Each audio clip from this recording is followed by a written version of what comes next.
Aujourd'hui, nous abordons un sujet qui suscite l'intérêt de tous. Boeing peut-il vraiment se réinventer et regagner sa place de leader dans l'industrie aéronautique ? Après des années de crise, de retard en production et de préoccupations autour de la sécurité, les enjeux n'ont jamais été aussi critiques pour ce géant de l'aérospatial. Avec un nouveau PDG à la barre, Boeing doit surmonter d'immenses défis pour rétablir sa réputation et reprendre sa trajectoire de succès. Mais que faudra-t-il pour y arriver ? Un nouvel avion révolutionnaire, peut-être ? Ou même un partenariat stratégique inattendu ? Explorons ensemble ce qui pourrait représenter le prochain grand tournant pour Boeing. Pour redresser la situation, Kelly Ortberg, le nouveau PDG, devra mobiliser bien plus que ses compétences en gestion. Il lui faudra aussi se montrer visionnaire et fin stratège. Ortberg n'est pas un inconnu dans le secteur. Il s'est illustré en menant Rockwell Collins vers le succès et en supervisant sa fusion avec United Technologies, devenue une partie intégrante de RTX. Ses compétences dans la gestion de fusion et d'acquisition complexe pourraient bien s'avérer déterminantes alors que Boeing cherche à se réinventer et à redéfinir son avenir.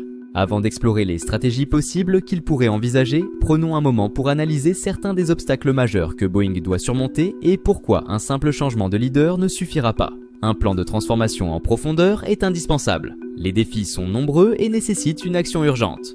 De la stabilisation de la production des 737 MAX et 787 à la gestion des retards de certification pour le 777X, la tâche est colossale pour Ortberg. Le 737 MAX, autrefois star des ventes, se remet difficilement de la crise de mise à l'arrêt, tandis que le 787 connaît encore des problèmes de qualité de production. De plus, le programme 777X, très attendu, continue de subir des retards successifs, retardant son entrée en service. N'oublions pas non plus les modèles 737 MAX 7 et MAX 10 toujours en attente d'approbation réglementaire cruciale. Tous ces problèmes ont mis à mal les relations de Boeing avec ses clients et fournisseurs, soulignant le besoin pour l'entreprise de résoudre ces défis tout en partageant une vision forte de son futur. Et ce futur pourrait bien inclure le lancement d'un nouvel avion, un projet que Boeing envisage depuis longtemps, sans pour autant l'avoir concrétisé.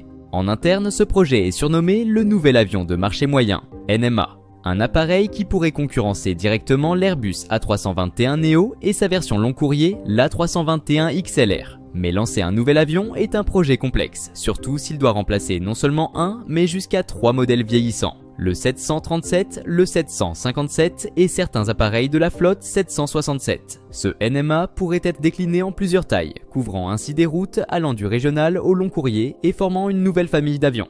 Cependant, là où la situation se complique, c'est que Boeing pourrait ne pas avoir la capacité de relever ce défi seul. Un partenaire disposant d'une expertise en ingénierie et en production pourrait être nécessaire. C'est ici qu'Embraer entre en scène, une entreprise bien connue dans l'écosystème de Boeing et qui, il n'y a pas si longtemps, semblait destinée à devenir un partenaire stratégique pour remodeler l'industrie de l'aviation. En 2019, Boeing et Embraer étaient à 2 doigts de former une coentreprise audacieuse, combinant l'expertise technique d'Embraer avec le poids financier et commercial de Boeing. Cette alliance avait pour but de concurrencer Airbus, surtout après l'acquisition par ce dernier de la série C de Bombardier, désormais la 220.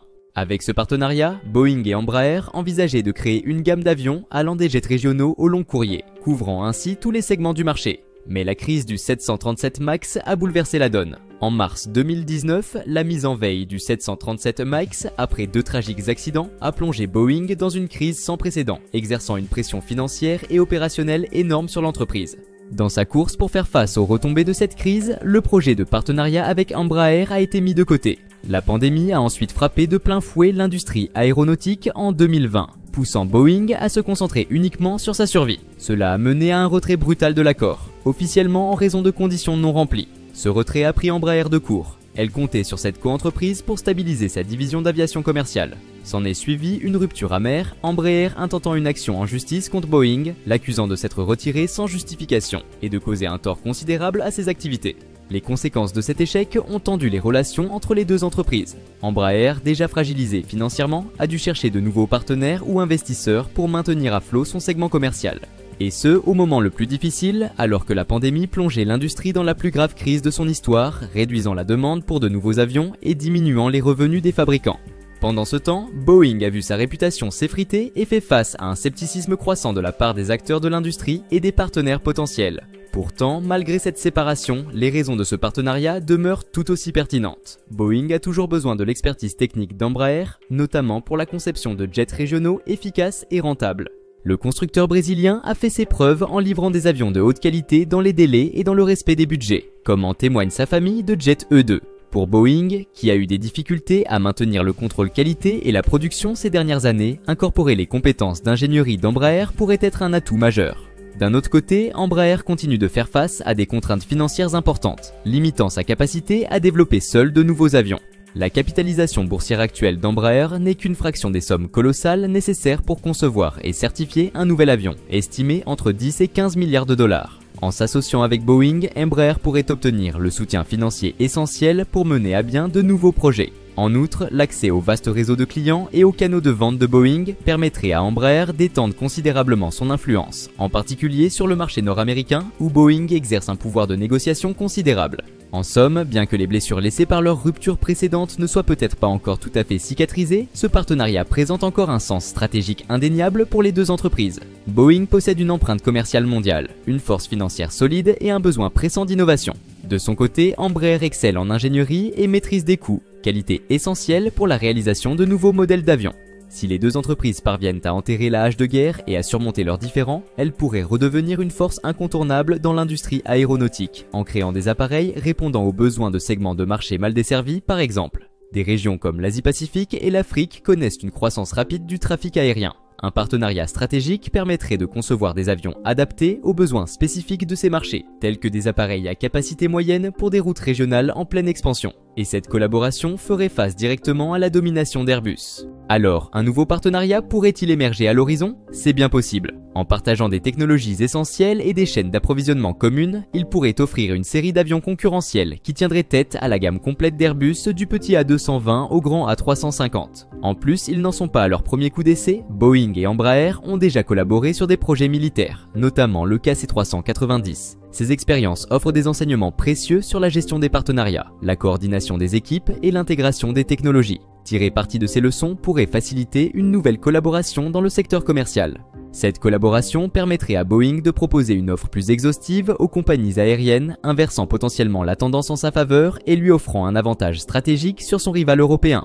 Cependant, redonner vie à ce partenariat et lancer un nouvel appareil est une tâche complexe, bien plus aisée en théorie qu'en pratique. Boeing devra rallier non seulement Embraer à sa cause, mais aussi convaincre ses propres employés et syndicats, notamment dans l'État de Washington.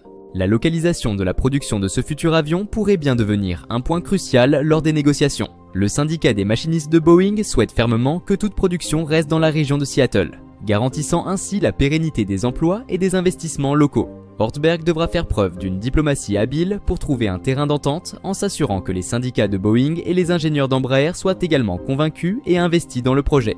Alors, qu'en pensez-vous? Boeing et Embraer pourront-ils dépasser leurs différends et collaborer pour concevoir la prochaine génération d'avions? Ou bien Boeing choisira-t-il de relever ce défi seul, avec le risque d'accumuler encore plus d'obstacles et de complications? Faites-nous part de vos réflexions dans les commentaires ci-dessous. Et si vous avez apprécié cette vidéo, n'oubliez pas de liker, de partager et de vous abonner à notre chaîne pour encore plus de discussions captivantes et d'analyses sur l'industrie de l'aviation. Merci de nous avoir suivis et à très bientôt pour le prochain épisode.